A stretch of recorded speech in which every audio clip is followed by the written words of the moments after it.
Welcome, everyone, to another Ultima Online Roadmap Roundtable.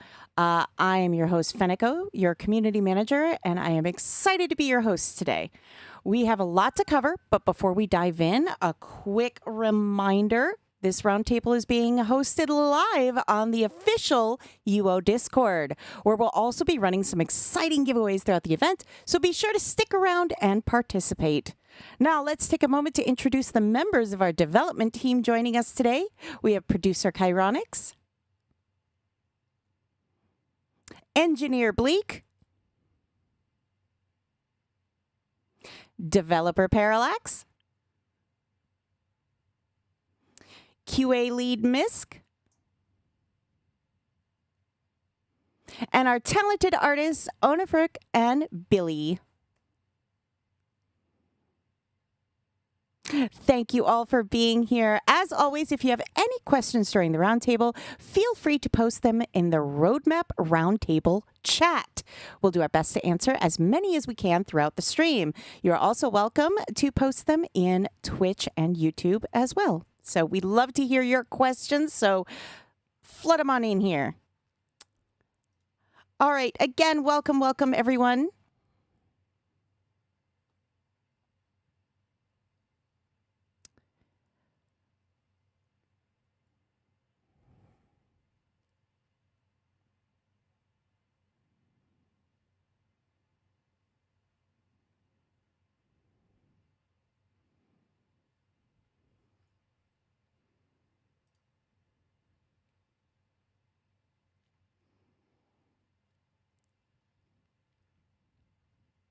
Connect with the player base. I've gotten so many lovely friend requests from everybody and lots of lovely messages. So this has really proved to be a worthwhile platform for all of us to communicate with.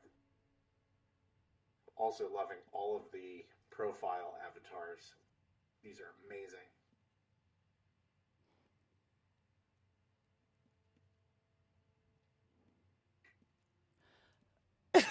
Pardon me.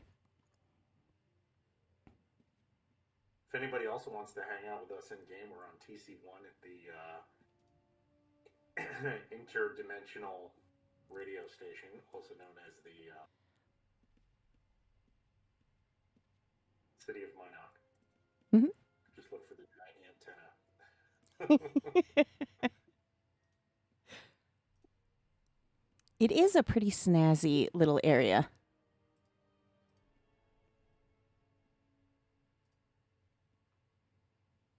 Oh, Jepith. We have Jepith waving at us.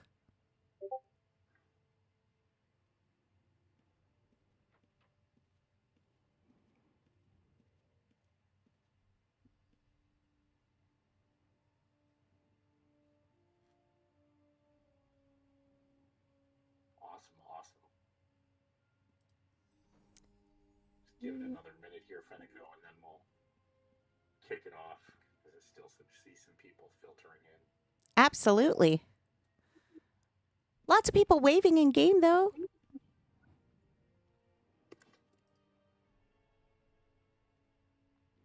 And hello, Sir Don Piano. Hello, Peachy Meow. Yes, Charlie, I was.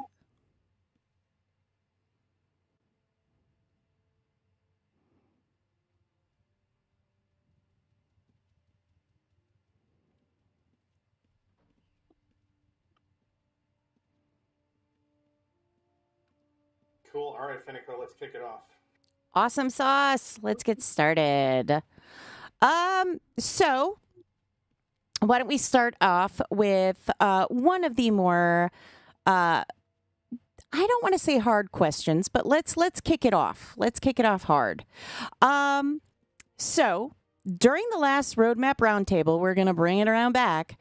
There was mention of updates to the game client. Steven, is there anything you'd be able to share or perhaps tease regarding progress or upcoming improvements?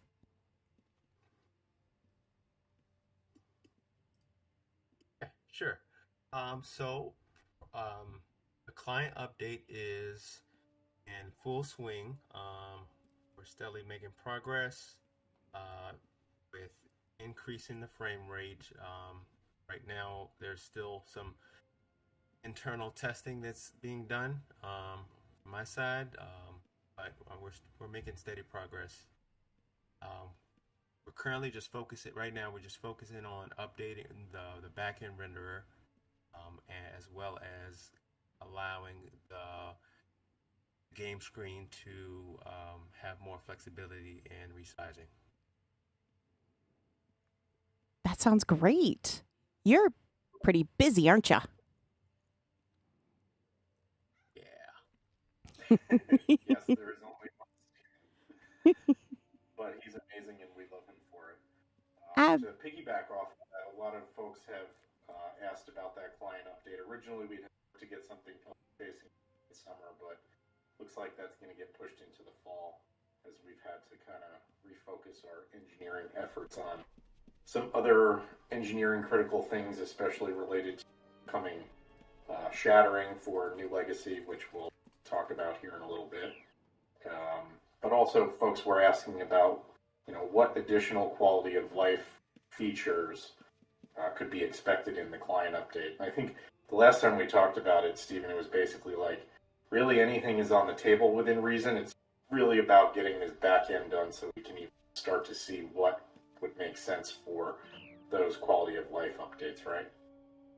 Yeah, and it's not to say that there won't be any, because there definitely will be. And if I had my way, I would try to put as much of the East functionality into the classic client as possible. But we will have to wait and see.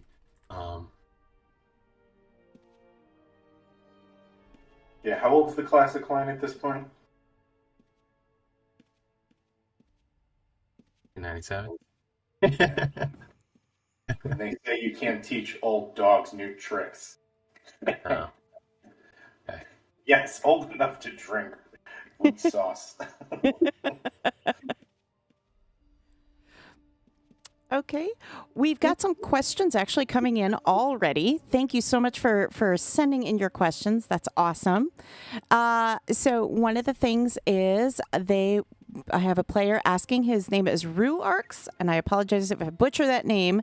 It says, if anything on the radar as far as things go in the game for PvP. And I know that's something that we kind of touched about once before, so. Yes. We actually were going to bring this up, so I'm glad somebody did. We were talking about kind of what the later part of this year into the early part of 2026 looks like, and what features specifically we want to focus on, kind of where we want to put our efforts, and one of those is on PvP. We've had a number of really good conversations in Discord about different approaches we can take to PvP. There's been a lot of great feedback threads. Y'all have been keeping me up very late reading all. I promised myself I wouldn't put the Discord app on my phone because I'd probably be on it all the time, but I really appreciate everybody who's having those conversations. There's a lot of information that has filtered in about PvP, and I think there's a couple different ways that we would approach it, and a couple different areas that we would focus on. Some of them quality of life, some of them balancing, and then some of them content. And I'll kick that part of it over to our very talented designer, Parallax, to kind of let him brain dump on what future PvP designer-centric content might look like and where his thoughts are. So you take that one, Nick. Sure.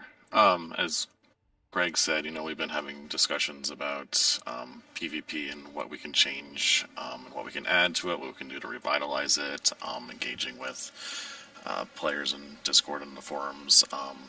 As far as what we want to do, nothing is set in stone yet, but some ideas out there regarding revitalizing stuff like champion spawns, Harrower, redoing those type of encounters, adding some rewards to them, making more enticing. especially PvP specific rewards, give you guys something to actually fight over on those, whether that's something to show off like new hair dye, a new cloth dye, or something like that. All that's kind of in discussion right now, but that's kind of where we're leaning towards for the first new batch of content for PvP that we're looking at, is some type of revitalized existing system, and go from there and see how well it's received and what else we can do on that track. Yeah, I think that's kind of our best approach to it. We don't want to reinvent the wheel per se, but being able to revitalize those areas would be something we can focus on without having to, like I said, reinvent the wheel.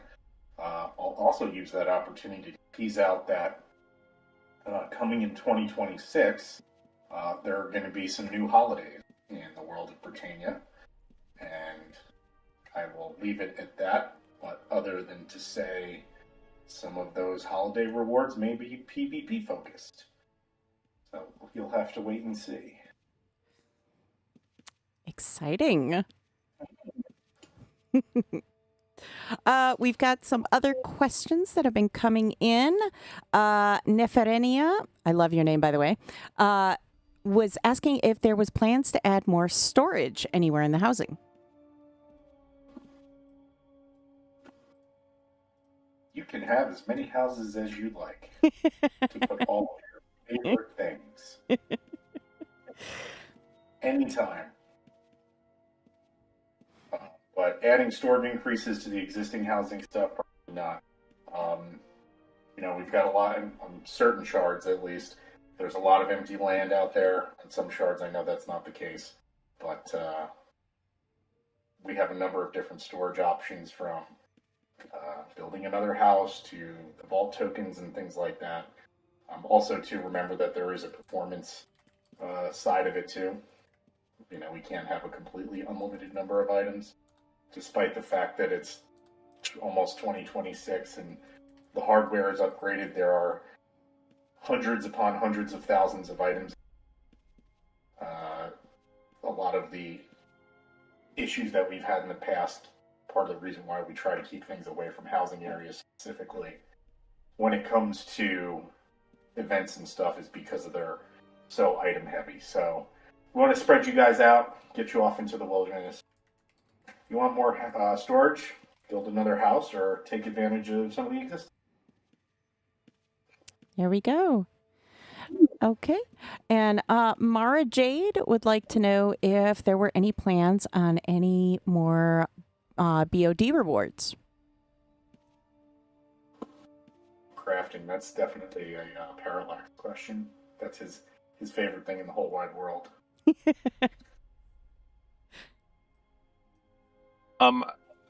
We're definitely looking at improving crafting. As you may have noticed from the last event, we involved crafters quite a bit with crafting the siege equipment and the recipes. So we definitely want to keep expanding on that, and the BOD system is one of those that we need to look at still, and think of new rewards to add to it. But yeah, I'm not going to rule anything out.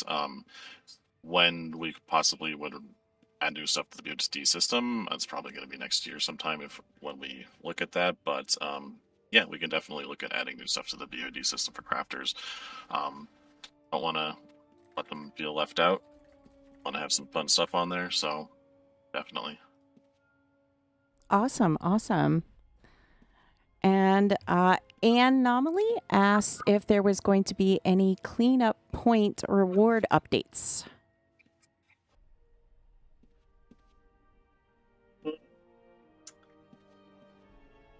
Been a while since we've added anything to that system.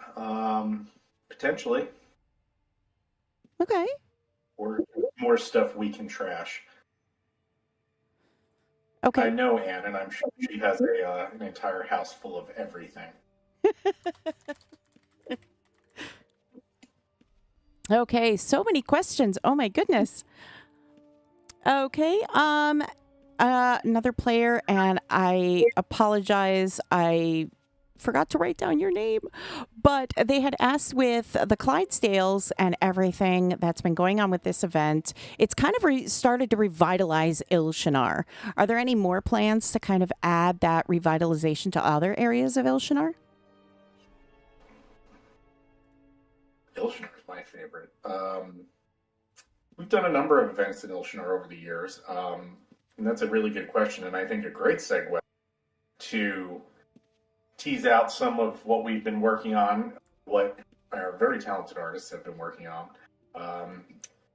How about we share some images of the new Clydesdales? Ooh, And yay! it will give Oni Fark, Jim, an opportunity to kind of talk about it because he did such an amazing job with it.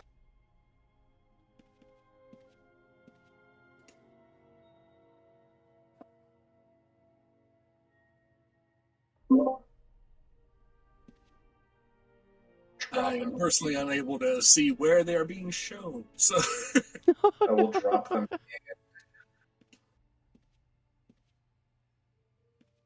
You want to just drop them in the general chat? That'll get people all excited.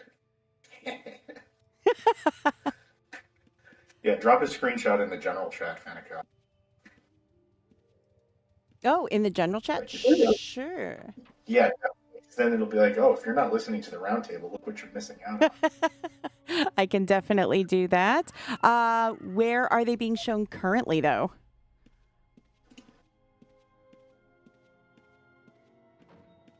I'll just drop them in the... Oh, just drop the images? Okay. I can definitely do that. Mwaha. I don't think we can share images in the little stage area without it upsetting the Discord gods. Probably not. But I'm going to drop the teaser image that we got earlier. I'm going to drop that in there.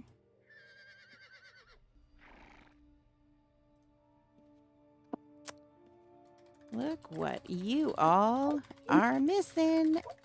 The Roadmap Roundtable.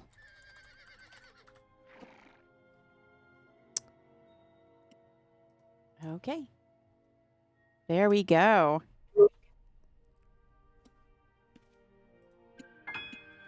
Oh, we've also got armor sets too. So I guess we'll talk about those.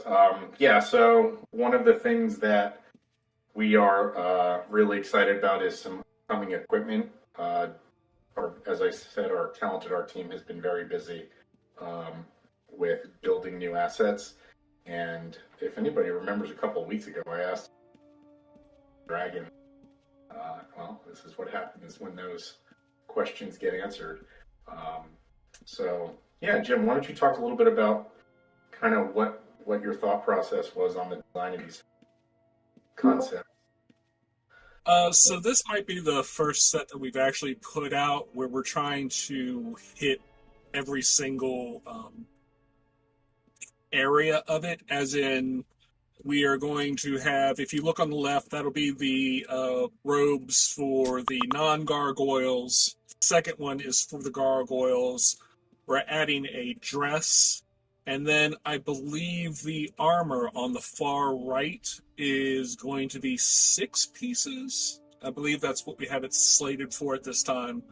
But we wanted to, I've been working with another artist who cannot be here because unfortunately where they are right now, it is very, very early in the morning. But we wanted to make the set work all the way across. So we're trying to match the visuals for the robes, the dresses, and the armor. Yeah, they came in absolutely amazing. So I can't wait to see the as it moves through the development here. It'll definitely take us some time to build these. It is not a one and done task to build all of these different pieces of equipment, but it will definitely be worth it. And then I do have the image I think you were talking about with Jim. So. Horsies? Yes. Ta-da. There we go. Yes, in addition to the standard draft horse that we've been wanting to add and finally have, well played, old Rusty.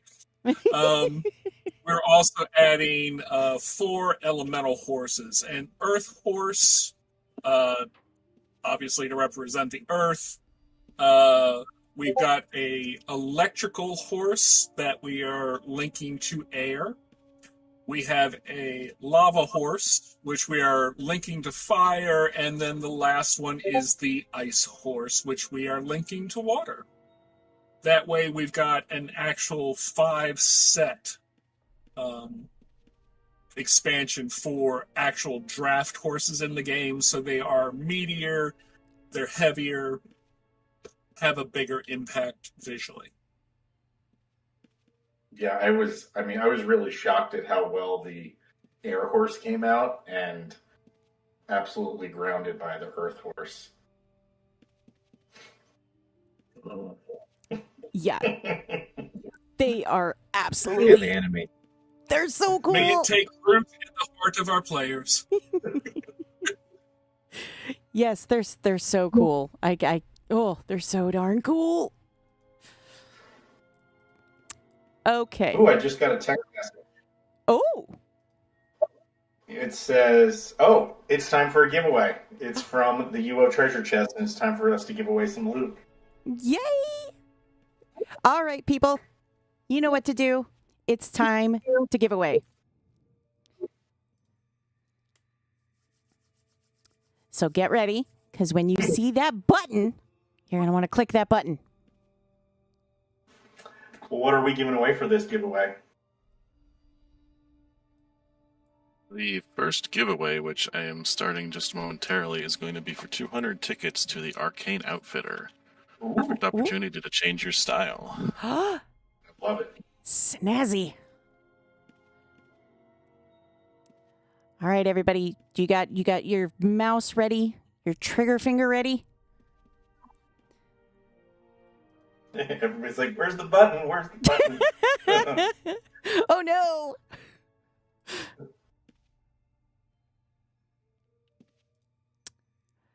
Don't you worry. It's coming. It's coming. Just be ready to click on it. You got to be ready.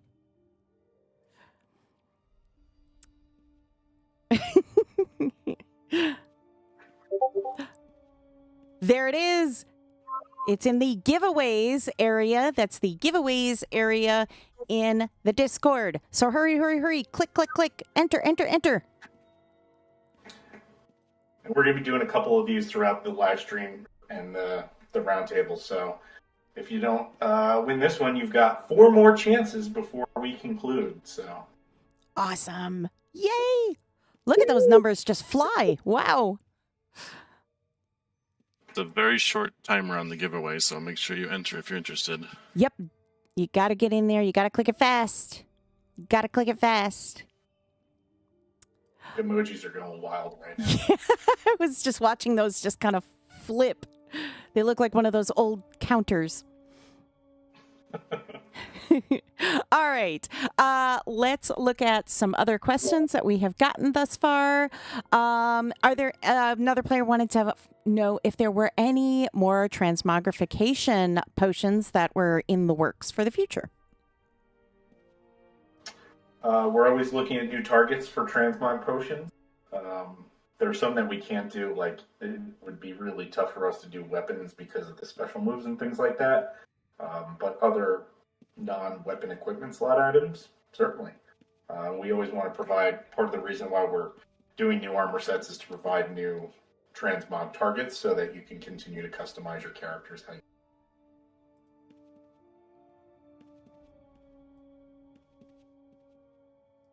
Do we have a winner yet? Oh, there it goes.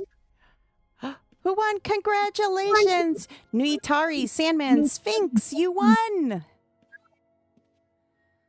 Congratulations. Kind of watch it all, like, just click up.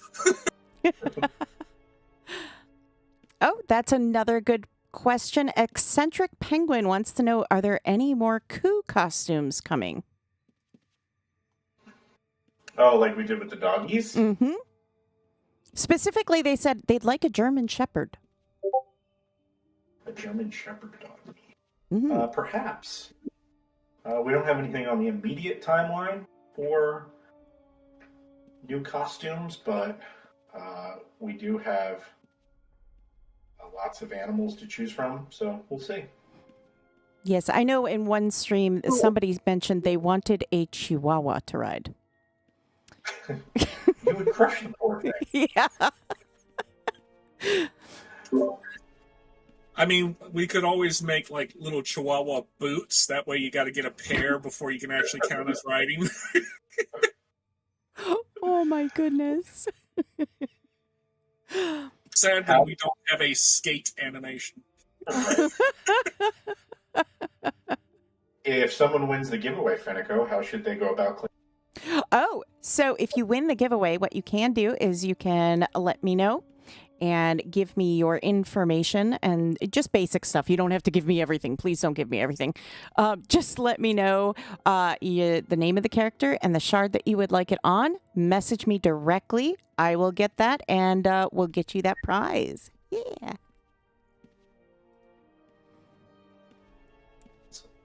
So so don't worry if you get that. You don't have to do it like this absolute second. But just get a message to me. Yeah. Okay. All right. Let's see.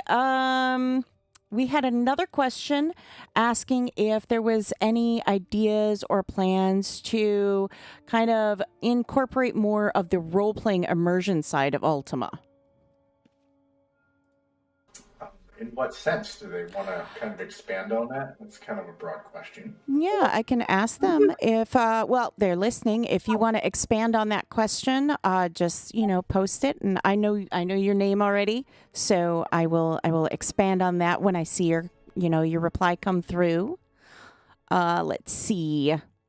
In the meantime, so many places. Oh my gosh. Oh, more creepy bird statues.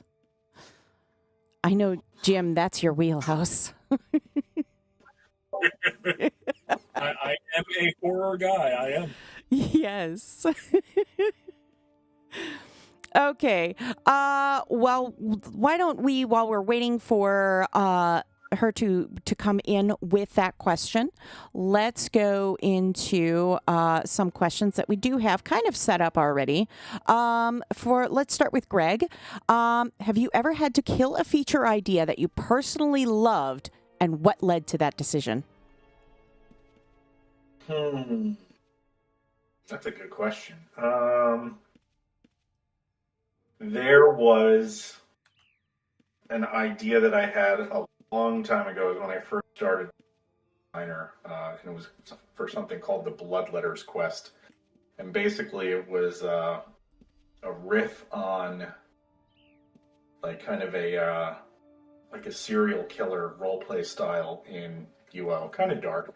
Was probably watching a lot of Dexter at the time, so that's where the inspiration came from. The whole idea was that you would have to, it was like specific, almost like assassin-like PvP, and it sounded really good on paper, but unfortunately, there was a lot of ways that you could exploit and kind of game the system, so ultimately it ended up on the floor, but might be something worth revisiting. Okay. And they did get back to me. So they said that more so bringing back townships, cities, expanding on governor roles, all that kind of good stuff. Ah, gotcha. Yeah, I mean, it's something we could do. The governor system's been around for a long time. I think it's kind of overall had mixed results. Some shards really get into it, and shards not so much. It's kind of become a means to getting the certain town buffs, like the faster casting. It's an interesting way that has developed, where if somebody doesn't choose that buff, then everybody revolts and basically votes them out of office. So I guess it is kind of working as intended. If you don't provide your constituents with what they want, they will vote you out. But anything, I will say, anything that gives the community tools to better organize and better establish themselves within the world is stuff that I really like to see, because especially for things like guilds and then expanded into like the township idea that we had years ago. All of those are very important for building the community, and I think that is one of the special sauce, quote unquote, features of UO. So if there's an opportunity for us to better enhance that, then I wouldn't be opposed to taking it. Okay. Well, there you go. Okay, there is one thing that's been popping up, and I think we have to address it. Let's address a topic that's generated significant community discussion: IDOC housing. We've seen extensive feedback both directly and on the forums. And are there any plans to revisit or revise the current approach to IDOCs in the near future? Yes, there has been a number of discussions. I'm getting PMs daily about it. It is something that is on our radar for the near future. And what I will say is anybody who is up to some shenaniganry, you know who you are. It's time to stop. Because you're not going to like what happens when we have to fix it.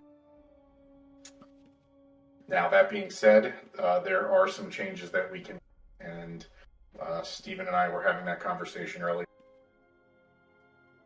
Some of that stuff publicly because it's back-end stuff, but forward-facing, anything fundamental in the way that we still need to see some more community discussion on. Following the post on UO.com or the UO forums about it. And, there's a couple different ideas that have been, right? Like just do everything as a raffle or do everything as an auction. I don't know that either of those are necessarily the right way to go with how houses get placed. But we certainly want to alleviate some of the stress that this is for house placement in general. So it's something we have to address. Like I said, there's no concrete plans in terms of the fundamental change to the system, other than that, those of you out there who are the root cause of this, and I know you know who, y'all need to cut it out right now, because when we cut it out, you're not going to like the outcome. Take that as you will.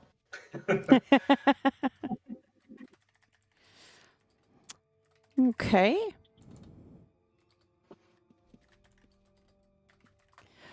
Okay. All right, let's kind of move to a little bit of a lighter side of things. How about a question for you, Nick? Are you ready?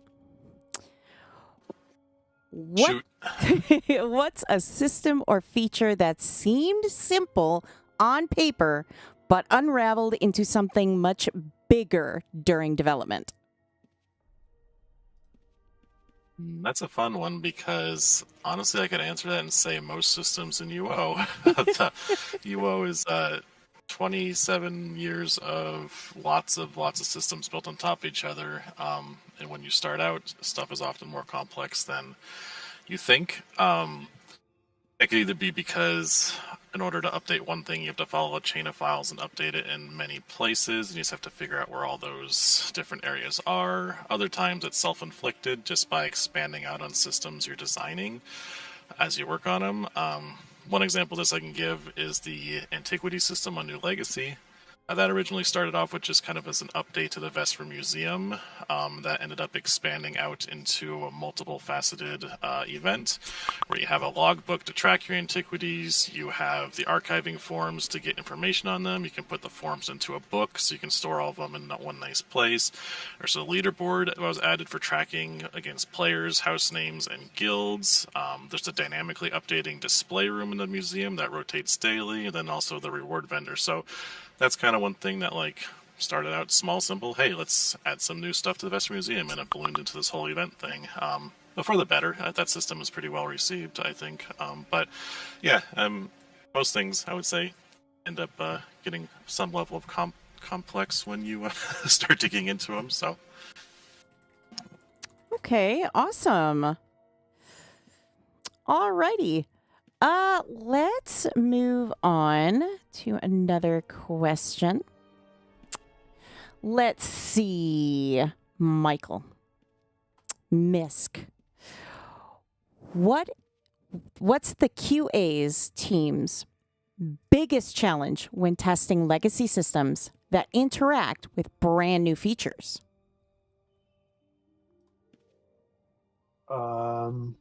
As Nick basically just mentioned, the fact that UO is so old and so many developers have touched the code over the many years, we often run into issues where stuff that is doesn't appear to be related to what you're actually testing is actually affected by the new submissions. Nick mentioned the antiquities, and in the past we have dealt with. It wasn't the latest iteration of treasure maps, but a prior iteration where they wanted to add new resources or new items to the loot from the chest. And in adding said loot, it was deleting all of the older loot. So that's one of the things that we have to look out at. Basically, making sure that not only does it do what the developer has described in the test request, but it doesn't necessarily break existing stuff. So Okay. All right. Next, let's ask our artists. And I'm going to tell our artists, behave now. Behave now. I promise nothing. I behave just fine. It is Jim, or he has all of the bad behavior and should not be counted. All right, you two. UO has an iconic visual style. What are the invisible rules you follow to make something look right in Britannia? Let's see. Do you want to take this one, Jim, or should I do it? Hey, if you want to field one, go for it. Okay, sure, yeah. Let's see. I think one of the invisible rules I found out while working on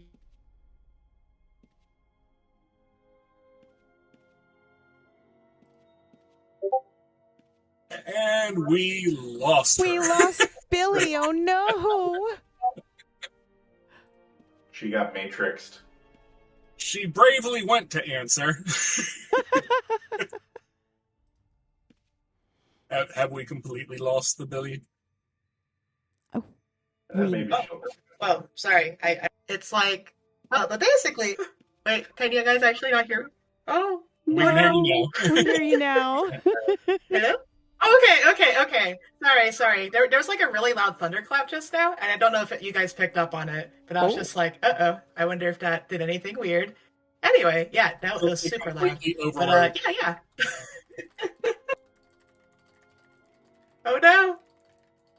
No, go ahead. We can hear you now. Oh, okay. It got silent for a second. I was like, oh wait, did it disconnect again? Okay, yeah. So basically, how do we figure out what are some of the invisible rules to the UO style?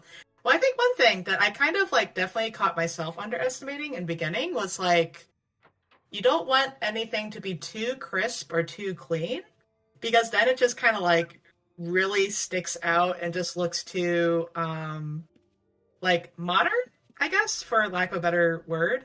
Because I think UO, since it is, like we discussed earlier, a game that was, built in the 90s and does have like a lot of that older aesthetic, I think back then graphics were a little more crunchy. a little more like grungy. And so, as UO artists, I think we have to find a balance of like referencing that older style, since so many of the assets in the game are some of the original assets from back then. But also kind of making it look good for modern sensibilities. So I remember one of the first things was like learning to put noise layers on things, learning to take that Gaussian blur and just go, bop, there it goes, all blurred up. We're good. Yeah, so it's often a bit of a juggle, because there's times where you need it super sharp and times where you need it a little blurry. The biggest trick that we have to hold on in the background is as counterintuitive as this sounds, we have to not go overboard with the realistic aspects.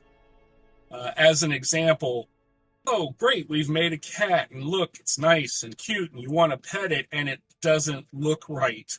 And we literally have to pull back on the amount of colors that can be used. We have to adjust, the angle of it to make sure it fits in on the ground with everything else. There's a bunch of tiny, tiny, tiny little technical things like that we have to constantly do with every single item. Oh yeah, definitely.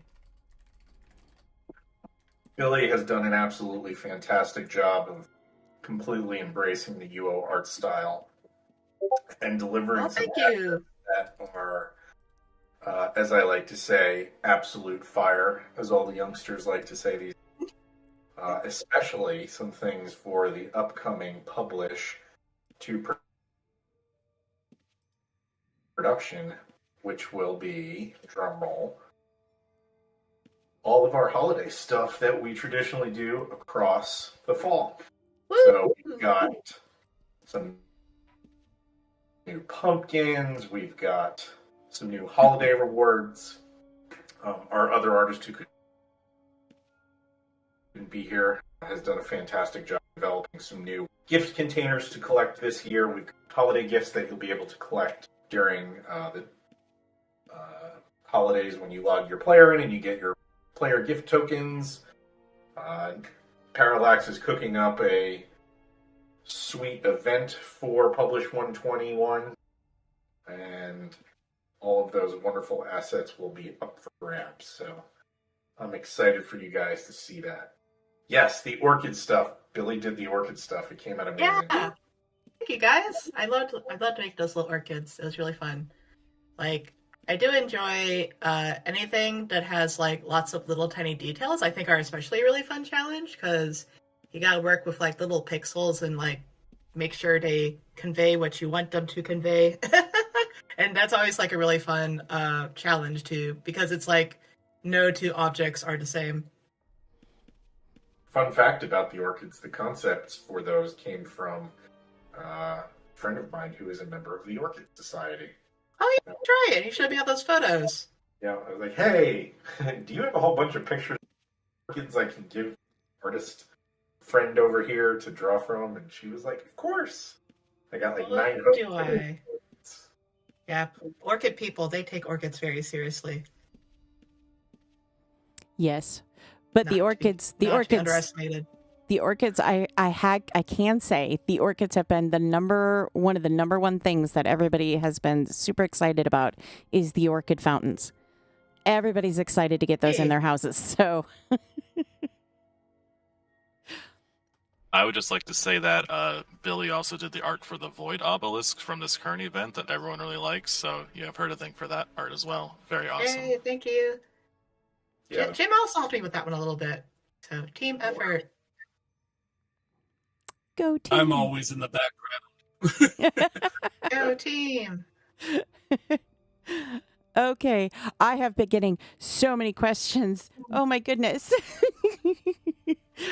Okay, I'm gonna try and get as many as I can out. So please bear with me. And some of these might be, I don't know. One person, Wizax, wants to know: purple llamas, are they in the future?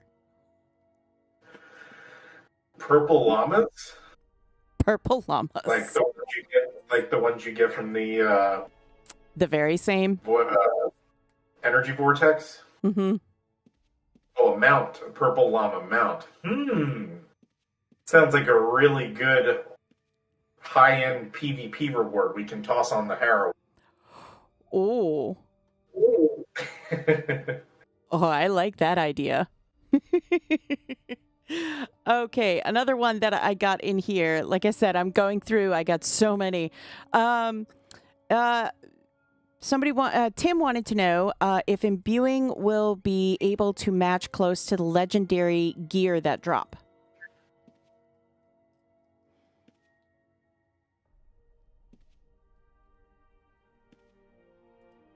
Imbuing a lot along the lines of the other crafting question is part of the whole crafting system and greater crafting system that we have to look at.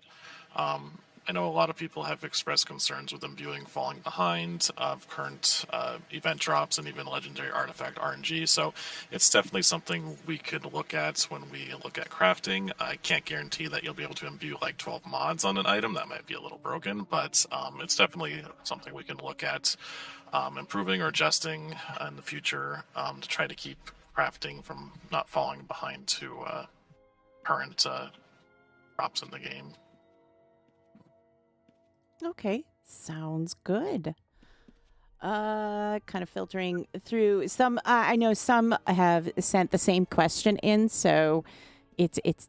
I promise you, I'm getting to them. There's just so many questions. While I'm trying to get them, there is another one. This one comes from YouTube/Twitch.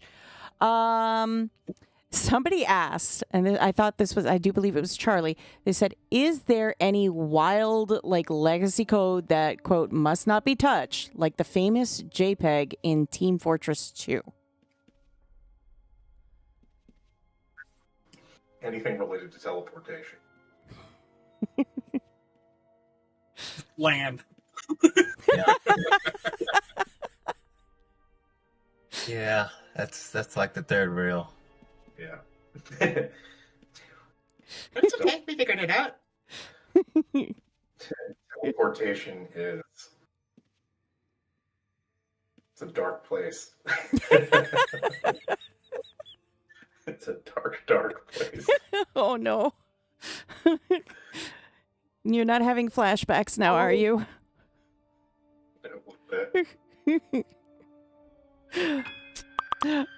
Okay. Are there any plans to revisit or revamp some of the older PVM encounters, like the peerless bosses or the dungeon ones? Yeah, I think that kind of goes along with what we were talking about with like what our plan is for next year. You know, basically to give everybody kind of how we look at the future and what specific features and stuff we're going to do. I've seen a couple questions come in about like expansions and stuff like that. I don't foresee us doing any big expansion like we did with, like, say, Time of Legends. But what I do see us doing is a level of focus on the existing encounters that either revamp the rewards or update some of the encounter mechanics where it's not going to take away and devote our resources so that we're only doing one big update. If you remember back to when we did Time, it took us quite a while to get all that content in, and in that period of time, there's not many updates coming into production environments. So one of the things that we want to focus on is making sure that we are consistently providing updates over the past couple of months between new legacy and production. We've got a big new legacy publish coming here in a couple of weeks. New legacy publish 3 will introduce the shattering and begin the process by the shard to a production shard of your choice, so long as transfers to that shard are normally allowable. You want to talk a little bit more about what that might look like?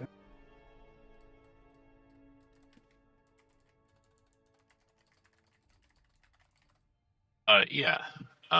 So basically, with the Shattering publish on Publish 3, A New Legacy, there's going to be event that goes along with it that continues the current event arc with the Victor Blackthorn storyline and the Shadow Reavers and the culmination of those events, which is ultimately going to lead to the Shattering. When that happens, as Greg mentioned, transfers will be opened up and you'll be able to gather your items and transfer off to a production server of your choice. We will be posting a list of items that can be transferred to the FAQ soon. As we have finalized that list, we're also going to be providing you a tool in game. There's going to be 2 different ways you can test if an item is transferable or not. Using the item ID skill, you can target an item or a pet, and you'll get a little tag on it that says transferable or not transferable, so you can see at a glance if that's worth keeping or not to transfer. We're going to provide a container that is typed to transfer stuff. So if you can drop the item in that container and the container accepts it, you know that it's transferable. So that's just kind of a couple ways that'll make it easy for you guys on New Legacy to know what you can take with you and plan accordingly. So when the transfers do open up, you're ready to go. So, but as I said, we will be putting a list on the official FAQ for New Legacy with those details, with what will be allowed to transfer and what won't be. But as we've stated before, it's mainly deco, and pets, legacy items, heirlooms will transfer, antiquities will transfer, all that fun stuff that you guys like collecting. And yeah, so you can look forward to that list soon. Awesome. Excited for the Victor Blackthorn event. Can't wait for that. You guys are going to love it.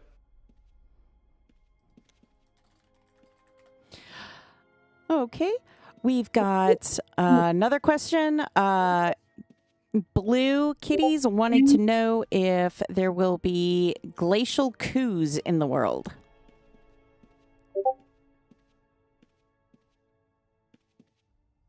Probably not.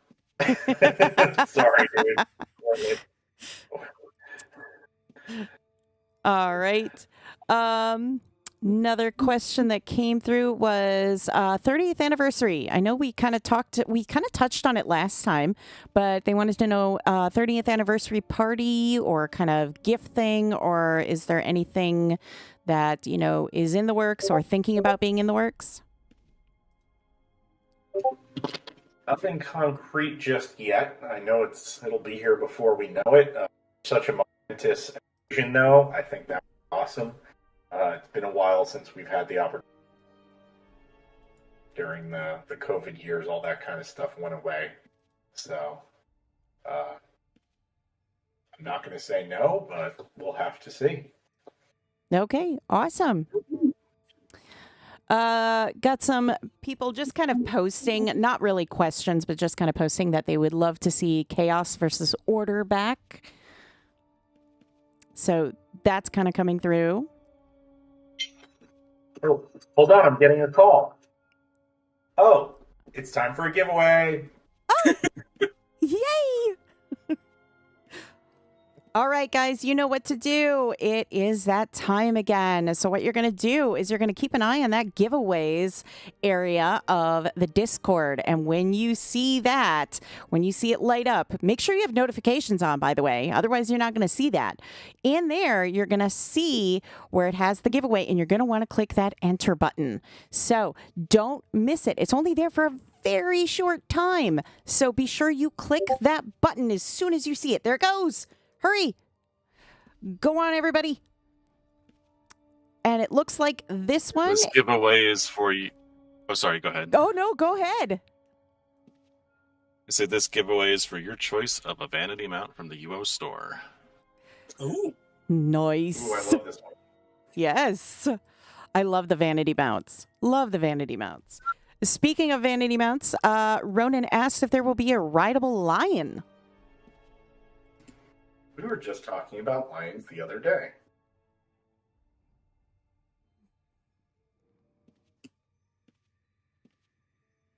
Perhaps. There you go. I love lions. Lions are awesome. You can get the The mountable manticore on New Legacy. Just saying. It is Right. pretty. It is pretty. It is an amazing, amazing pet. If you have not gotten one on New Legacy, you need to go get one. If you haven't played New Legacy, as soon as this is done, you need to go play New Legacy. Go play New Legacy as soon as it's done. No excuses.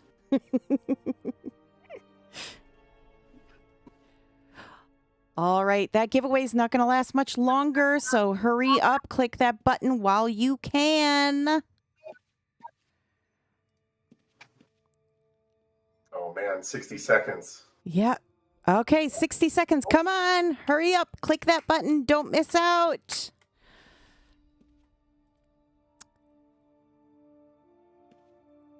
It kind of feels like one of those things that public broadcasting does, where you can forget when they're doing their fundraising. Oh, Like, yeah. That's right. Operators are standing by, and you can get your very own token. Yeah. Oh, the Bard's Forge. That song is going to be stuck in my head now. It's about a final countdown. That's all I will say. CPR. It is in the giveaways channel. It's in the giveaways channel on the Discord. It's on the Discord. It says giveaways on the left-hand side. You got 4, 3, 2, 1. Congratulations, Ann Nobley! Yay! Congratulations, Anne. All right, and to claim that prize, I would just kindly ask that you please send me a nice little DM that says the name of the character and the shard you would like it on, as well as what pet you are going to pick. So please send me that at your earliest convenience. Thank you. Okay, let's see what we got here. Steven, I'm going to put you on the spot again. You've been kind of quiet. Are there any broader efforts underway to modernize the game's codebase?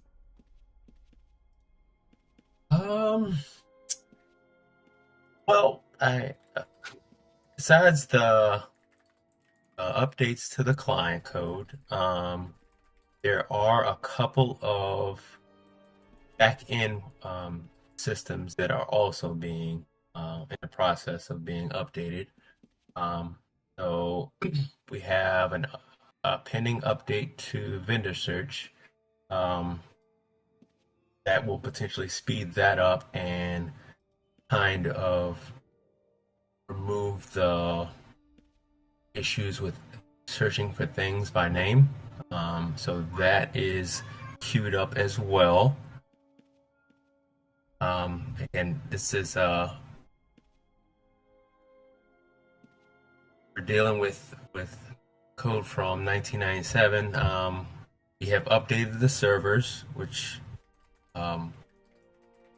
has helped with the stability as well. But I think every time when we touch a system, it's, well, at least every time I touch a system, I want to leave it better than than when I first looked at it. So I'm trying to make things stable, as well as get every bit of performance out of it when I look at things. So. Okay. He does many magic things, and the truth of the matter is, there's one part he's not fully stating is, yeah, it's from 1997, and they had hoped it would make it to 99. So he's kept this thing alive with hopes and dreams and duct tape and skills that we cannot understand. Yeah. If there ever is a wizard, it is Steven.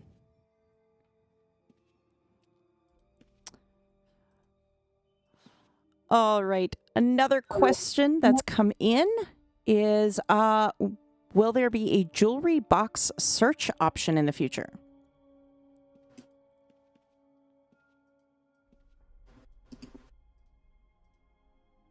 This gets asked quite a bit about the jewelry box. I think we've answered it a couple of times, but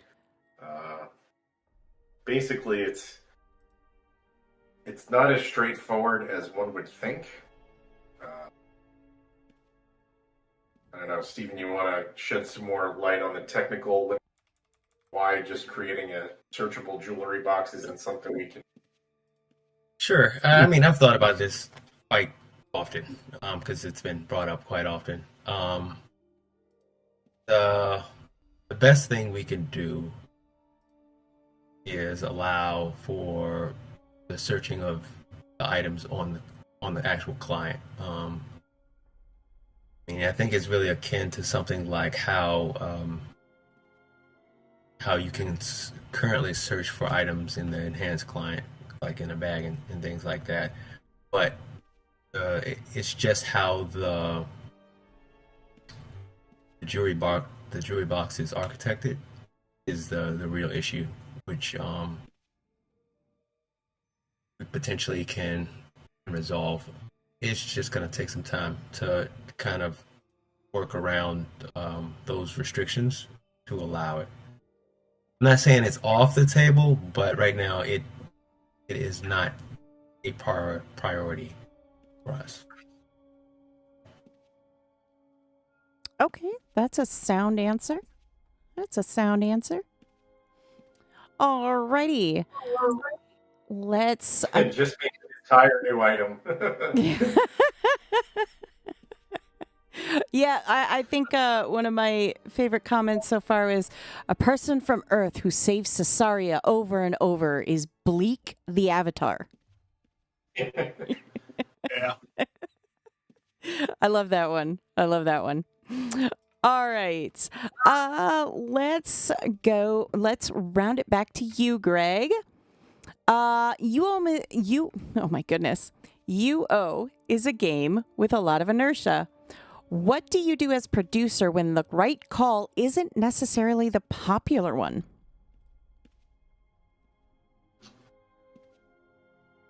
That is a really, really good question.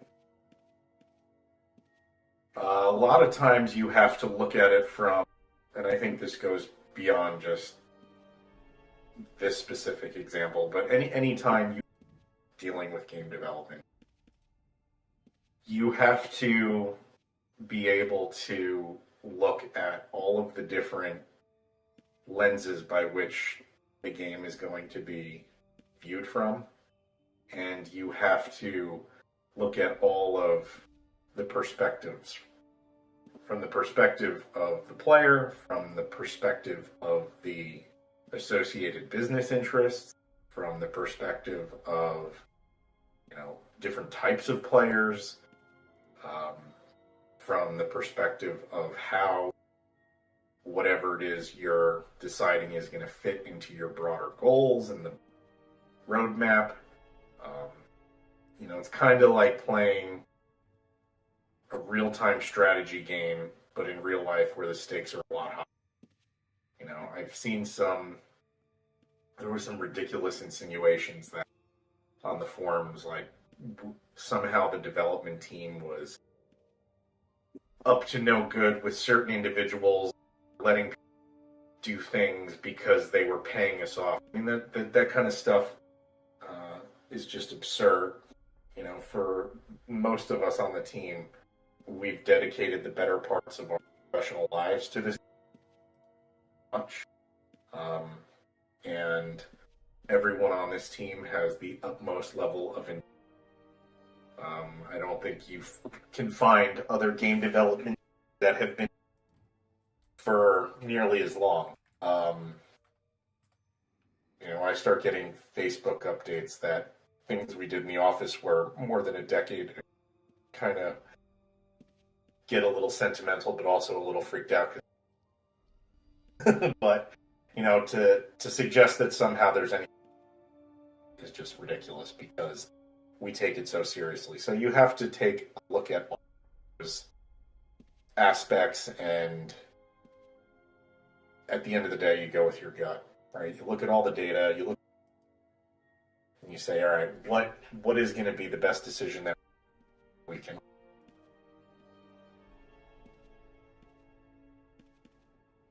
Okay. Okay, let's see. We've got some more questions that have been coming in. Let's see here. One Trinity has asked if there is anything that can possibly be done about the problem with people not being able to walk through pets in certain areas in Trammel.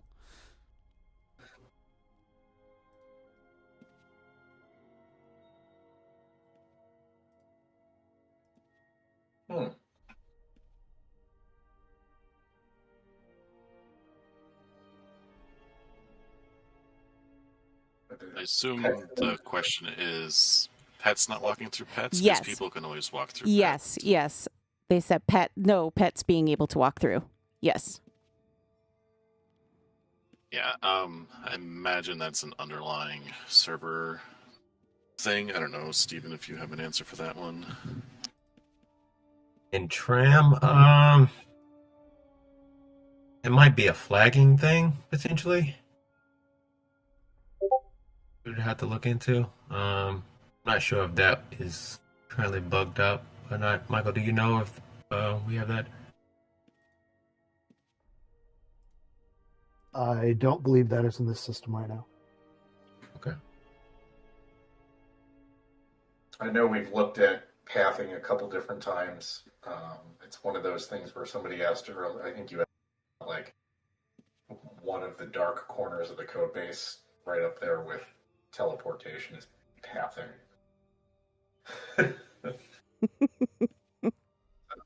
if you guys send in some details, duo at broadsword.com, and be as specific as you can with like creatures it is, because it may seem to happen the same way a lot of those little details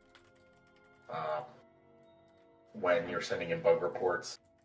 There was an issue recently with, what was it, Nick? A helm of sorts. And we had to hotfix.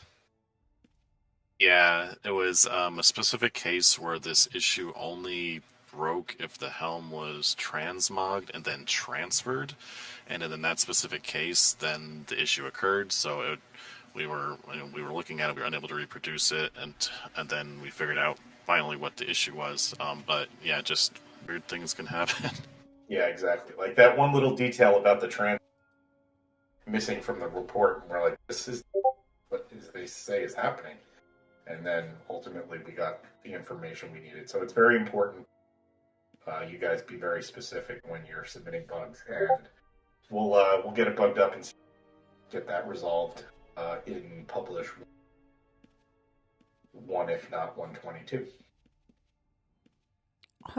Awesome. Okay, we have another player that was asked. What? Sorry, Fenico. I saw somebody asked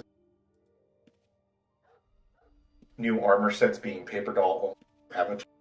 All of the new armor sets and the dresses that we teased out, both avatar and paper doll.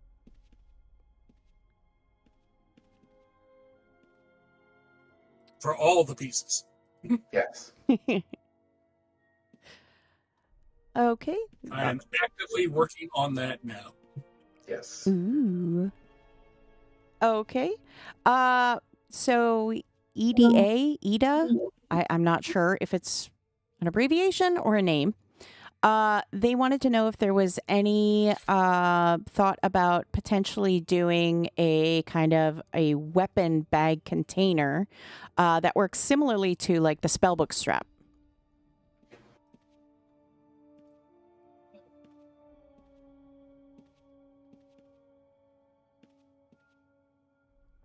I'm getting visions of that little like roll up thing that chefs have where they put all their knives.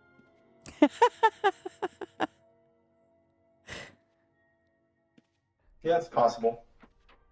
Okay, there you go. Burger Mab asked for the treasures events that were in Fell. Were there any plans to bring them back in the future? It all really depends on the story and the area we're using for the event. This current event in Mistis, obviously there's no Fel version of Mistis. It wouldn't make too much sense to just have some random invasion in Fel somewhere when the story is involved in Mistis. But if you remember the previous event, Shattered Sanctum, that was in both Fel and Trammel towns. Fel side wasn't that active, honestly. But that one was in both. But yeah, we don't specifically try to exclude Fel. It's just that there's a bunch of other facets that aren't Fel. In a lot of areas to utilize for the events. So it really depends on what the event looks like and where we can kind of slot it in. Okay. Okay. So many questions. Okay. All right. Any plans to give out personal blesties again? No. Okay. Sorry. That was easy. Okay. There are some things that have a clear black and white answer, but not many, and that is one where like that and the glacial. No. Yeah. Okay. All right. Let's bring it to Misk. We're going to bring it around to you. What is your process for verifying that a major feature is safe to push to live, especially during event rollouts?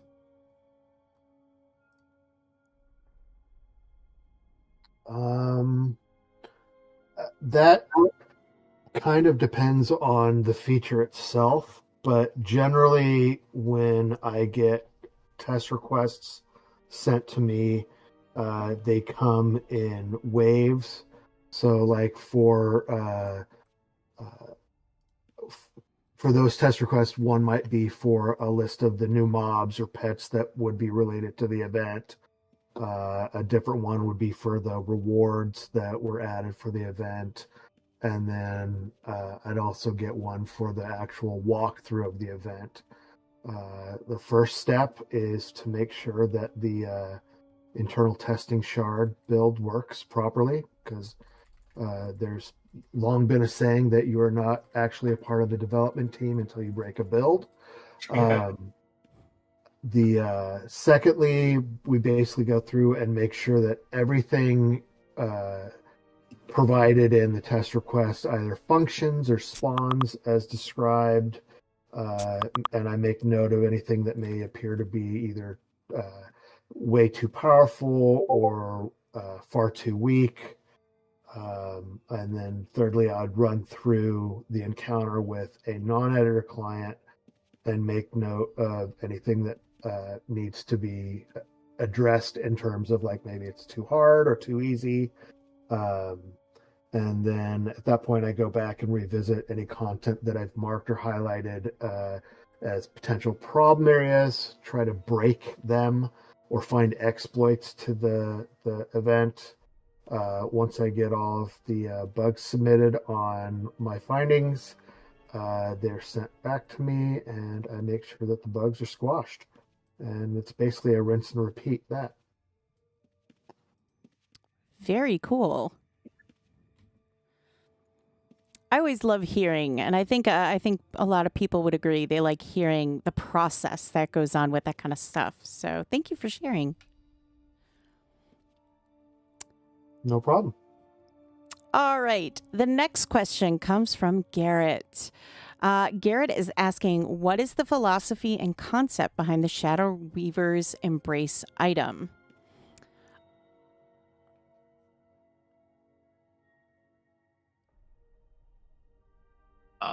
It's a stealth and stealing tunic for that archetype of player.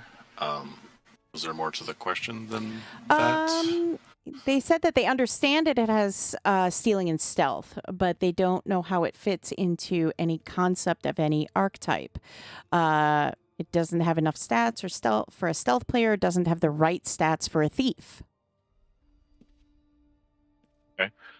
I mean, Everyone's template's different in UO. We try to provide a variety of items that can slot into however people see fit. This particular item had a lot of skills on it, which is why the other stats were a little bit lower on it. Might not be able to fit everyone's template, but that was the idea behind it. As for like making adjustments to items that have been released, once they're basic on production, it's very unlikely we're going to adjust the item unless it's broken in some way. You'd want to catch it when it's on TC1 and provide feedback at that time, because that's when we're able to make adjustments. But once it goes live and people start purchasing the item from the vendor, it's a very tricky thing to try to adjust an item after it's live, unless it's just straight up broken. But yeah, I mean, not every item can be straight up like best in slot piece. There's a give and take on the items. This one had a lot of skills, so the other stats on it were lower to kind of balance that out.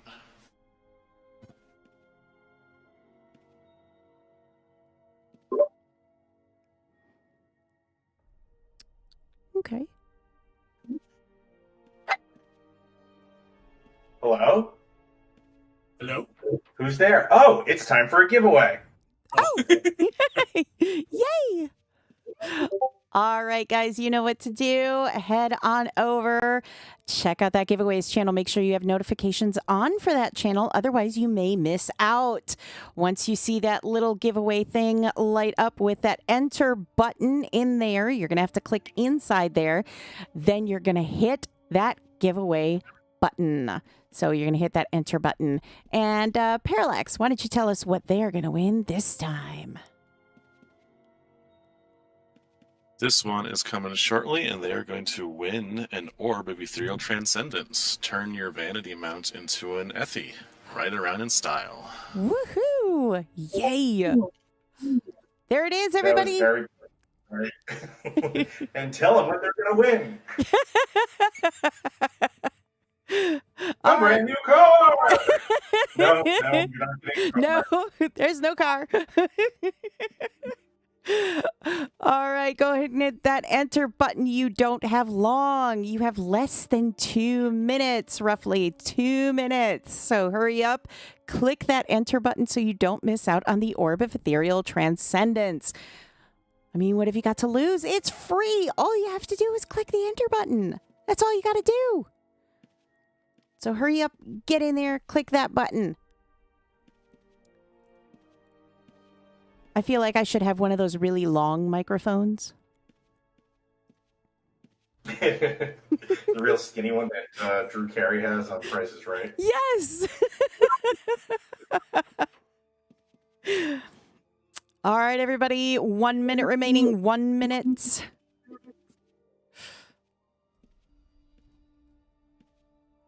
I don't know why, but that time I saw the dogs running around a track.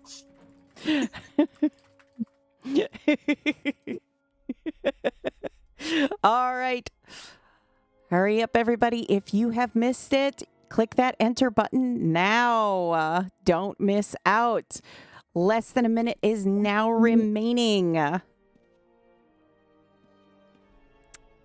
How exciting.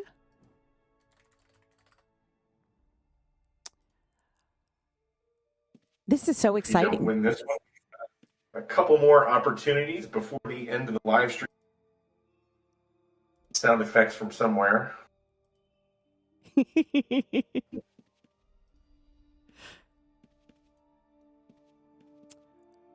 Not that much more time left.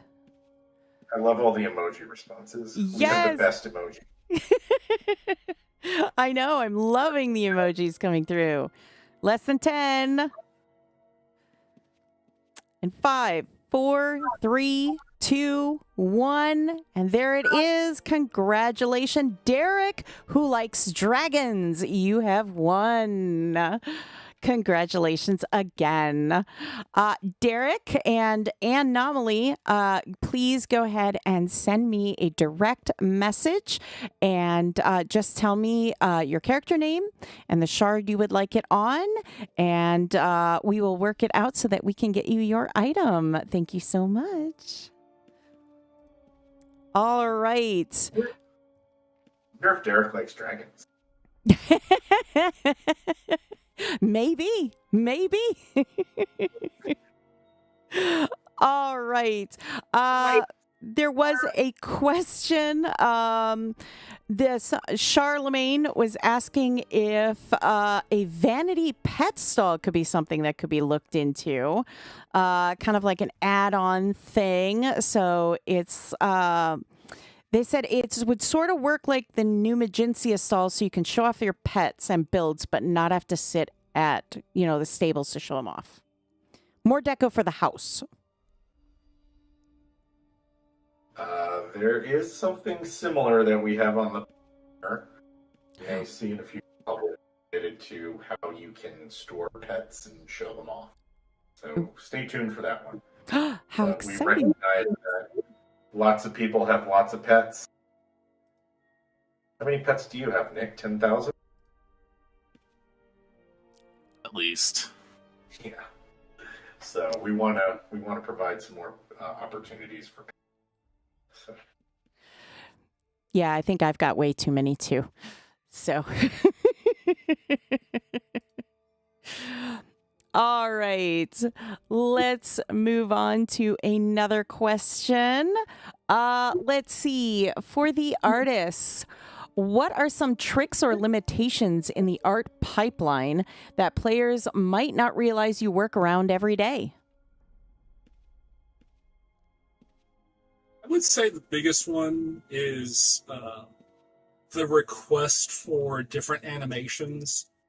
It's something we wish that we could do. The problem is, since this is a sprite-based game, it's not like we can alter the physical geometry of any of the avatars. So we are literally limited to the original set of animations. We'd love to add in tumbling, but what would happen is, okay, I have made the tumbling animations with the avatar. We would then have to re-export the 40,000 items that can be worn, and it's just not feasible at this time. Okay. Let's see. I'm trying to think of one. Maybe this is very simple, and hopefully it won't apply in the future very soon. But I think one thing that I've noticed that players ask me about sometimes is usually equipment, or like doll art in particular.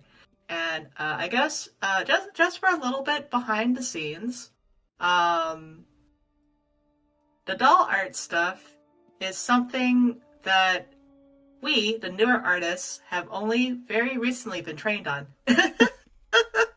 So hopefully moving forward, more things for doll art, potentially, because now we have learned how to do that, because there's like this, like, I don't know what it is exactly, but like this giant master code thing that you have to edit every time you want to add like new equipment to the game. And that was kind of scary. But in theory, we should know how to do it now. So, yeah, like, I think there's a lot of technical limitations, I think, more so than, like, what we can do as artists, if that makes sense. It's usually not a creative problem. It's more of a, like, oh, we might break the game problem.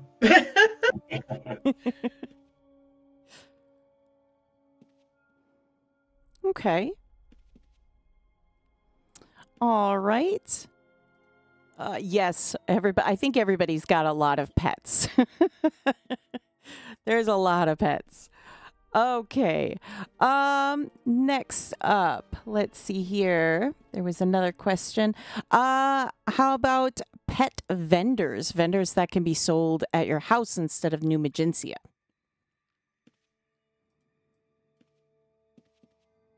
Kind of defeat the purpose of New Magencia, which is why we've never done it in the past.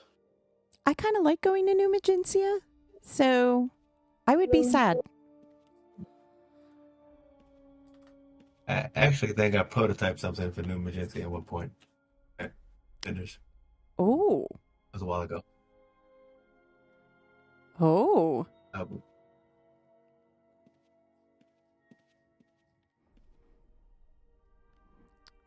All right. Well, since we're hearing from you, Stephen, how about from an engineering standpoint, how do you view the maintenance trajectory of EC compared to the CC?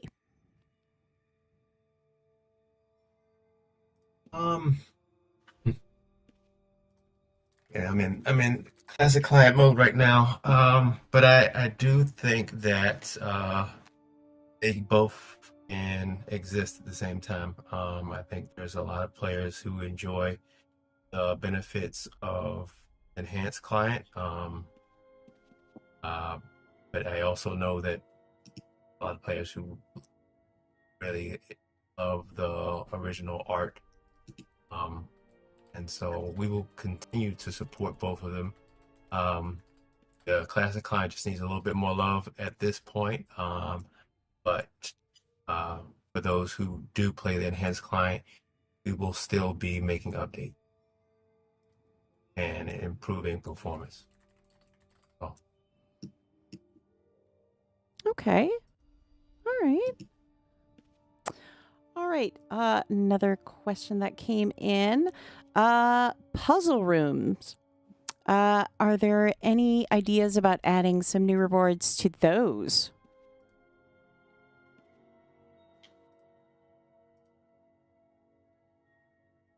I mean, nothing's off the table with old existing content as far as updating them. Like we've talked about before with regards to like PvP stuff and champ spawns and peerless encounters. If you guys really like doing certain old content and would like to see it updated, just let us know in the feedback threads. I believe Greg started one on what old content you like.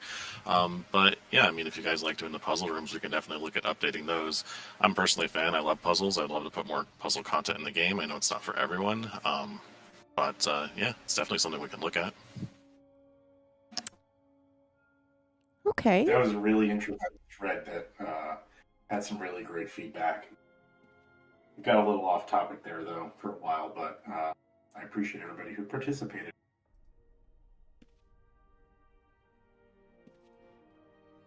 Okay. Another question. There's been a couple people that have asked this. They said, town buffs clone to fell cities. I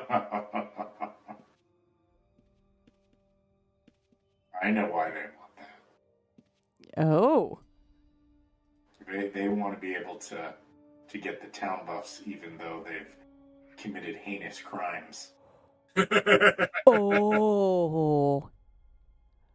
Naughty. I know what that's all about. My. We like to refer to that as a strategic workaround. But in all seriousness, though, I think when we start talking, we discussed it earlier about like what is a PvP? What does the future hold for how we make that all more? I think one of the things that has happened over the years is the consequences, diluted. You basically have access to various ways to get your murder counts removed. I know at least one of them because I put it in the game based on when we were doing VVV pardons and things like that. But even your overall reputation for things like your karma and fame, those are merely cosmetic at this point. Is there a future where somehow that all ties into the broader PvP experience? We kick it a little old school and you can become an ostracized murderer, but the reward that someone gets for bringing you to justice scales. There's questions obviously with exploiting that and stuff like that, but there's certainly some opportunities for to experiment, and it's really going to largely depend on what kind of feedback we get from the community. Keep participating in the discussion threads and share with us your ideas, and we will see what happens. I've seen a couple times a question about, switch gears real quick. We've said this in the past. Yes, we are, but the actions that we're going to take are not going to be public for reasons that basically we don't want to tip our hand on how we are going to address it. It is something we continue to work on.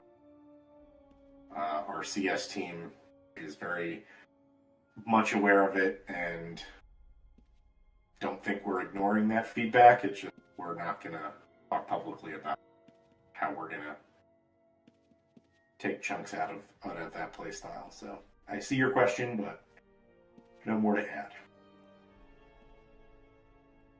Okie dokie. Alrighty. Let me kick this one over to you, Nick. UO's sandbox nature makes balance really complex. How do you think about balance in a world where player freedom is the priority? Yeah, it's a good question because UO was the original sandbox, and you can do whatever you want in it. As far as balance for like new content, we try to remain cognizant that there's many different ways to play the game, and we want to include as many different ways of those into the events as possible. It's not always possible to include every archetype, but we try where we can. We brought back the hidden chests and all the events for the thief type archetypes. We've recently introduced crafting recipes to try to get crafters involved again. In the past, we've had the Manifestation of Evil events, had a reliance on treasure hunting. Before that, you can get the Shredded Sails hats from fishing in the Void Pool. So we try to connect a lot of different paths where possible and where it makes sense for the content we're putting in. So those people that do like to play in whatever way they want can still participate. Even with the standard combat path, which is obviously the most popular, we introduce a varying difficulty of mobs to the events, easy ones, difficult ones. There's the random paragons that spawn that can provide a challenge to those that want it. Ultimately, we want the content to be inclusive as possible. Due to the nature of UO, and you can literally make whatever you want. It's up to you how you play, and we try to balance it around that the best we can. Okay, awesome. Awesome. Oh, Charlie, you said you were the one that won the orb. Yes, please DM me your character name and your shard. Charlie is making dinner, so they said they were being an adult, so. All right. This kind of goes for everybody. Okay. What do you think UO still does better than any other game out there?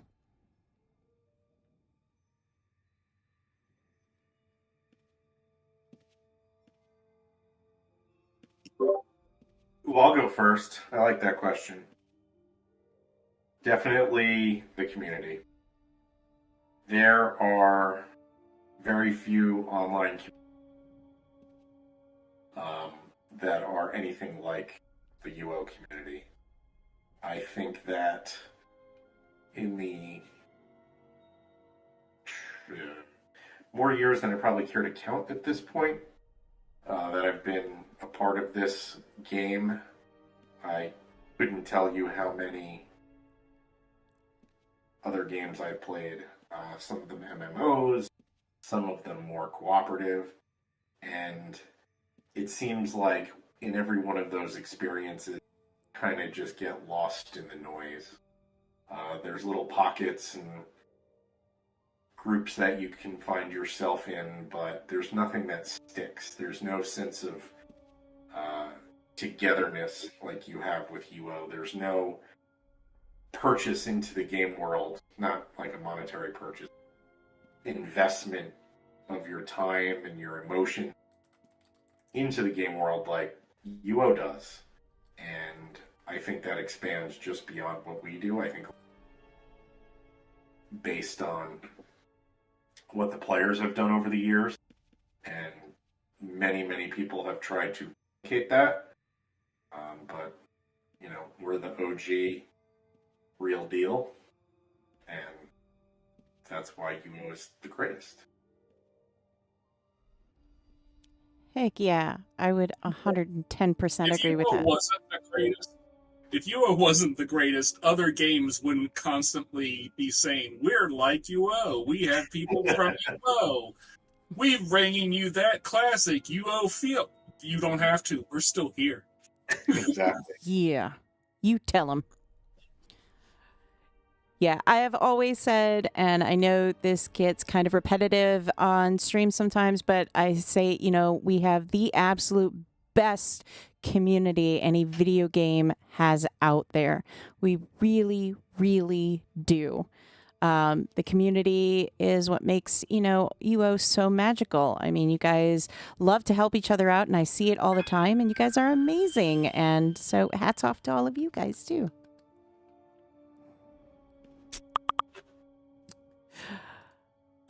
I knew I was home, and the player base was something that I actually loved with this game.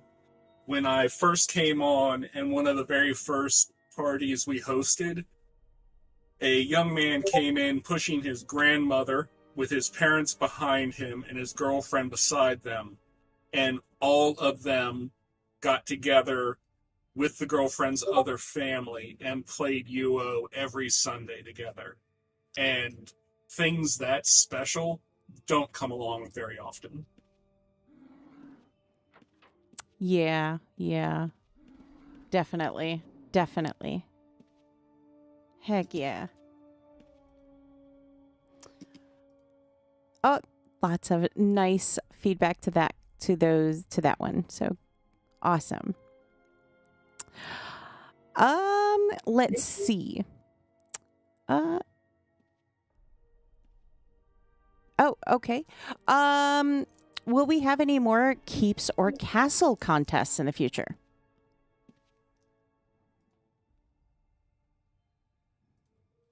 Not this year.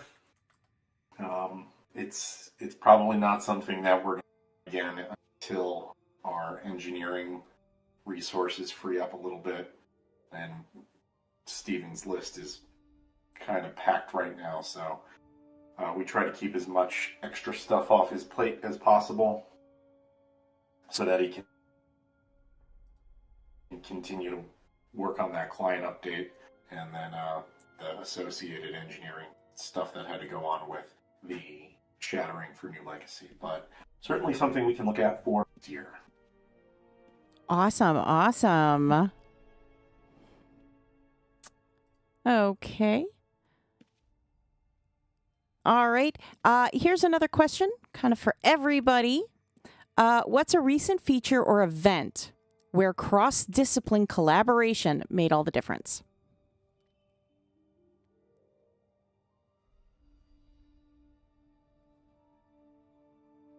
I mean, personally, that's every event because from Yeah. because if I'm designing something, obviously I'll need engineering's resources for stuff, art resources for stuff. Just one discipline alone is not going to make the content of the event, so it's definitely a group effort on everything we do. Takes a village.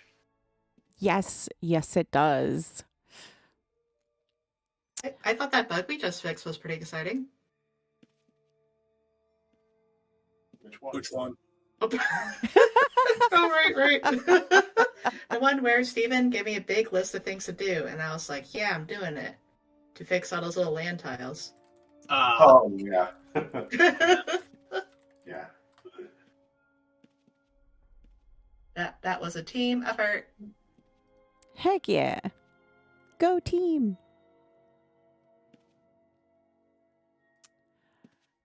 Okay, let's see here.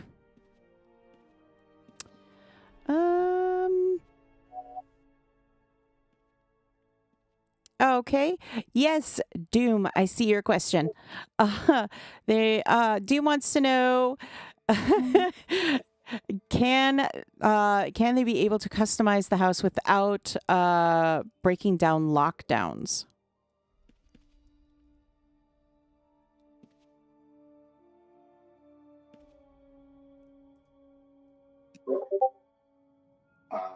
Are they talking about when like all the stuff you've raised up and goes, yeah. Everything has to come out. Yeah. Everything has to come out the house. Yeah. So That is one of those things where that's another dark, scary corner. yeah, no, that says do not touch. Do not touch it. There you go. Here's the deal. Here's the deal with that, Doom. We can fix that. We can fix that. In the process, we're gonna totally break Gozamap, everything else, and we know y'all don't want us to do that. So there's a small price to pay for having to redecorate your house. I have, for that reason, I have not since 2010.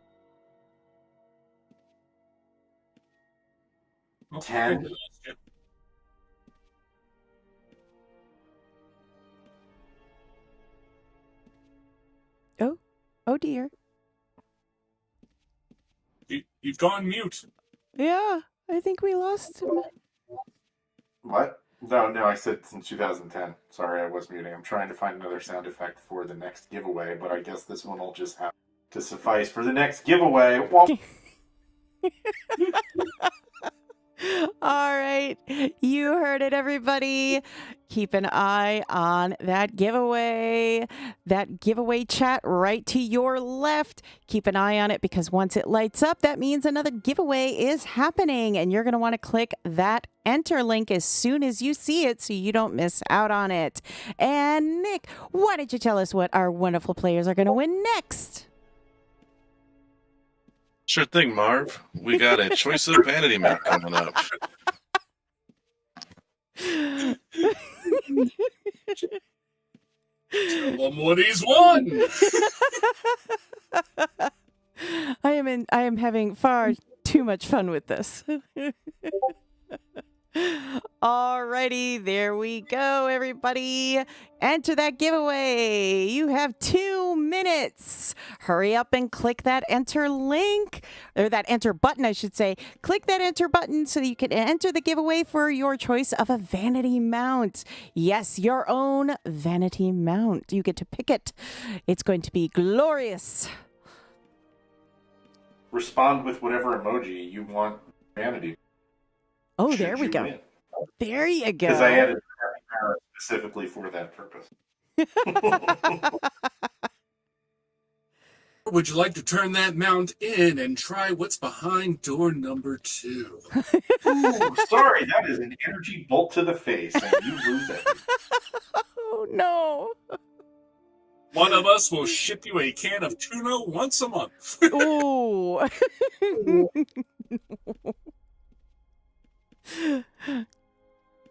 Okay, just take them out. Just take them out. Don't get what's behind door number 2.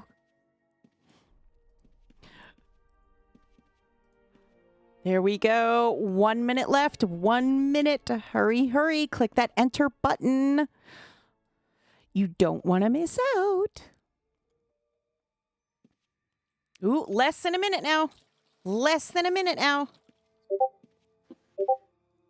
Hurry and click that enter button. Late night QVC. If you're going to buy it now. I have the rhinestone jean available today. Limited time, ladies. If you're going to buy it now. Yes. 334-782-116. Operators are standing by.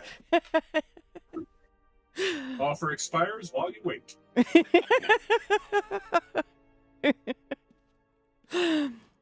Oh my goodness, the Bard's Forge. That song is going to be stuck in my head. Less than 10 seconds. 5, 4, 3, 2, won. And congratulations, Cinderella. You have won this giveaway. Cinderella, if you would be so kind, if you could DM me, go ahead and DM me the character name and the shard you would like and the mount of your choice, the vanity mount of your choice. So again, DM me, please, the name of the character, shard of your choice, and the vanity mount of your choice. Thank you. So many very happy, excited people loving this. This is so much fun. Oh dear, the translator bot tried to translate capybara. Congrats, Capybara 1397604. Translator bot says some very funny things. Yeah. All right. Will there be any containers added to auction safes?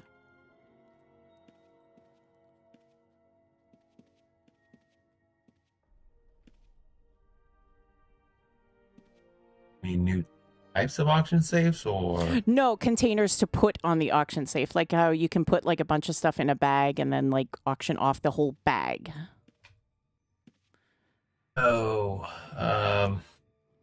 That sounds like a nightmare, though. Yeah, I don't think so. Only system right now that's like that is the vaults. So There you go. There's your answer. Okay. Ooh, more message requests coming in. Oh my goodness.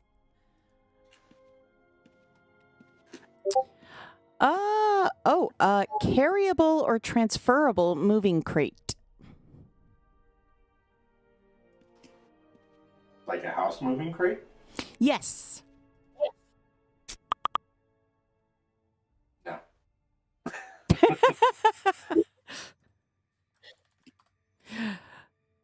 There we go. Easy answer. The moving crate is a scary place. Basically, I mean, you guys know what happens when you customize your house. Every single item goes, and it's chunky enough that it goes down into the moving crate, which is in one spot. Moving that between the area serves.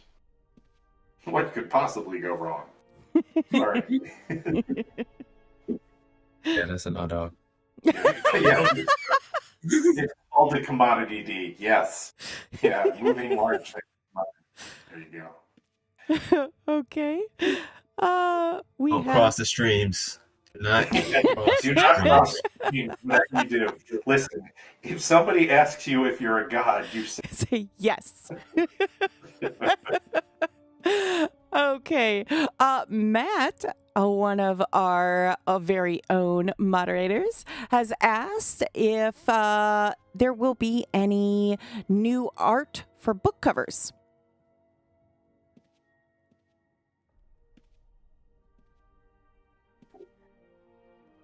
all book covers. No, just like regular books. Like when players. Yeah. New types of books. Maybe.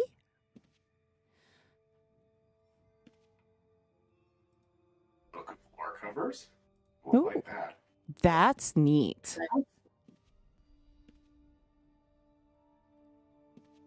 Oh, and scribes can make the design?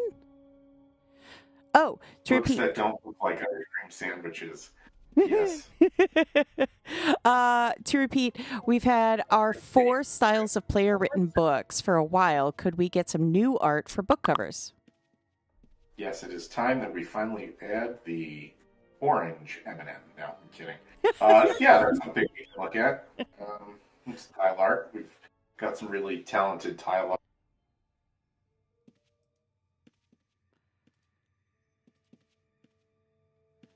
Okay. Let's see. Sorry. Blade, yes, this is going to be on YouTube and Twitch if you've missed it. So yes. Let's see. Who did the artwork? Billy, you did some of those, right? In the pages of Oh, I work for what? the pages of lore, the gump Oh art. yeah, the Lurebook pages. Yeah, yeah. Yeah, that's I did. really Yeah, awesome. yeah. Like I think I would have done any of the ones that were released in the past year or so, give or take. Oh, yeah, they said they're amazing. Oh, thank you. Yeah. Also, sorry, I didn't realize I wasn't muted, so you might have been hearing some thunder. Oh, I didn't hear anything. Yay, I appreciate that. Oh, that's good. That's good. The Discord's doing its job then. But Woohoo. yeah, the Lurebook pages are some of like the funnest things to work on, I think, because it's like, yeah, I get to draw like a little scene, and then you really get to kind of play with like the style, I think, and the pages the most. What was your favorite one to work on? I really like the one where I made that. Now I'm gonna seem silly because I forgot the name of the city, but it's that little town with like the little scales in the middle on with the tiles. Mistis. Yeah, that one, Mistis. Yeah, that was fun because I had to play with the perspective and really get that to work, even with like the very limited, pixel width that I was working with. So that was really fun, like figuring out that challenge. That's awesome. Awesome. Yeah, thank you. Yeah, we have some amazing, talented artists. So, yeah, hats off to them. Thank you. Yeah.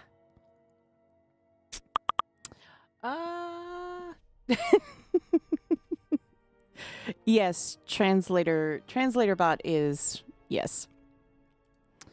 Let's see. All right. Yeah, they really like the new Legacy Manticore one. Those let's see. Yeah, I apologize. We are going to be wrapping up soon, so I will not be able to get to all of the questions that are coming in. So I am very sorry. So, yeah, there's just so many. I do apologize. Okay. I would just say that any questions that are missed from this live stream, they can put them in the 5 on Fridays question channel. That's a new thing we started recently again, where we pick questions and answer them in the Discord. So if your question isn't picked and answered, feel free to ask it, and we can try to answer it there. There you go. Perfect. Perfect. So, yeah, if your question didn't get answered, put it in the 5 on Friday. That's on your left-hand side. You'll see it. So be sure to add them in there because, yeah, they pick questions. They pick questions there, too. Okay. Let's see. All right. To answer Rick's question about whether this will be a weekly thing, but we have been trying to do them around publishes and in betweens, and what to expect from a content perspective and kind of in terms of our development priorities. This is only the second time we've done it. First time we've done the newly launched Discord. So we'll continue to evolve these. And they will continue to grow and become a forum for us to interact with you guys and kind of see what it is that you want us to focus on. Kind of pulling out some of the themes you'd like us to look at for the next couple of publishes. Right now, there's definitely a lot of PvP interest, pets, some new decorations. All these questions are fantastic, and this is what makes us more successful and makes our jobs a lot.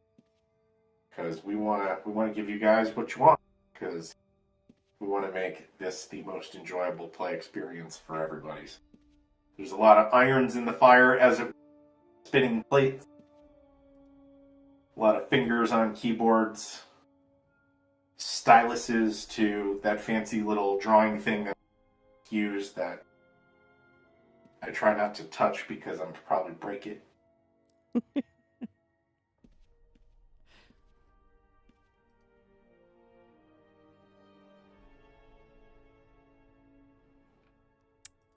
Okay.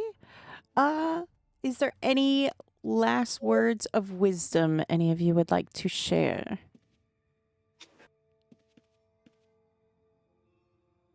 Just, I think that, now would be a good time for maybe, like, what is this? Oh, it's time for a giveaway. Bum. All right, everybody. You know how this works. All right. You see that little giveaways on the left-hand side. You're going to want to keep an eye on that because once that lights up, have your notifications on, you're going to see that giveaway and you're going to see the little enter button. And you're going to want to click that as soon as you can because giveaways don't last long. But, Nick, tell them what they're winning. For our final giveaway, we have the grand prize of a mythic token. Whoa! And those mythic tokens, for those of you that might not know, mythic tokens are absolute gold. They're going to get you to that 90 that you need to get right up and running right away. So you don't have to do all that legwork. You're already almost at the tippy top to get going. So you're going to want one of these.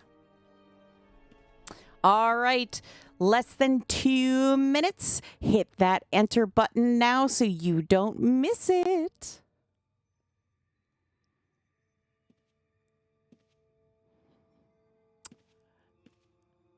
And with all the emotes going on, I would love to see where all these where everybody is with these shards. Let's see some shard shields. Where are you from?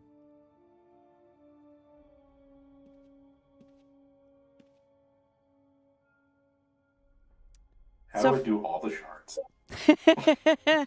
I'm seeing, let's see, Wakoku, Catskills, Origin.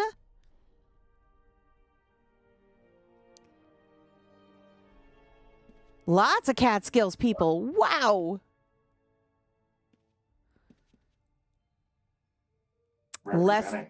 Yeah. Less than a minute left.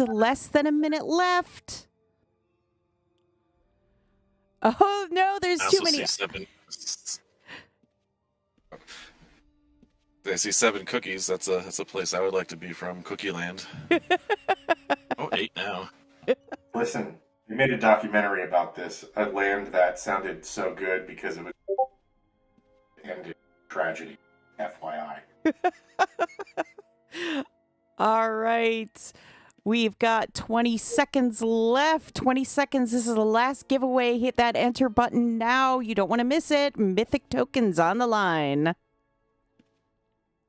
All right. In 9, 8, 7, 6, 5, 4, 3, 2, 1. And Dot Warner, congratulations. You are the winner of a mythic token. Congratulations. Dot Warner, if you would be so kind as to send me a message and with your character name and the shard you would like it on, and we will get that to you ASAP. Thank you.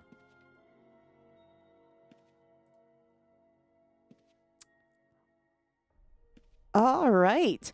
I think that kind of, we managed to get a lot of really good questions from you guys. We love seeing that. And we love hearing from you guys. But I think that's pretty well everything. Well, thank you everyone for spending some time with us. We have shared with you a little bit about forward to for the next couple of months in Britannia. I want to thank everybody for spending the time with us tonight. And if you have any other questions or suggestions or some stuff you'd like to see us work on next, please let us know, because this is one big community that we want to make as great as possible. So share your thoughts, and thanks everybody for coming. Yeah, thank you, everyone. Hope everyone has a good... Yeah. We both have the same feeling. Both have a good and safe evening. Good night, Thanks for coming everybody. out. Thanks, guys. Sweet. Thank Thanks, you. everyone. All right. Good Bye night. bye.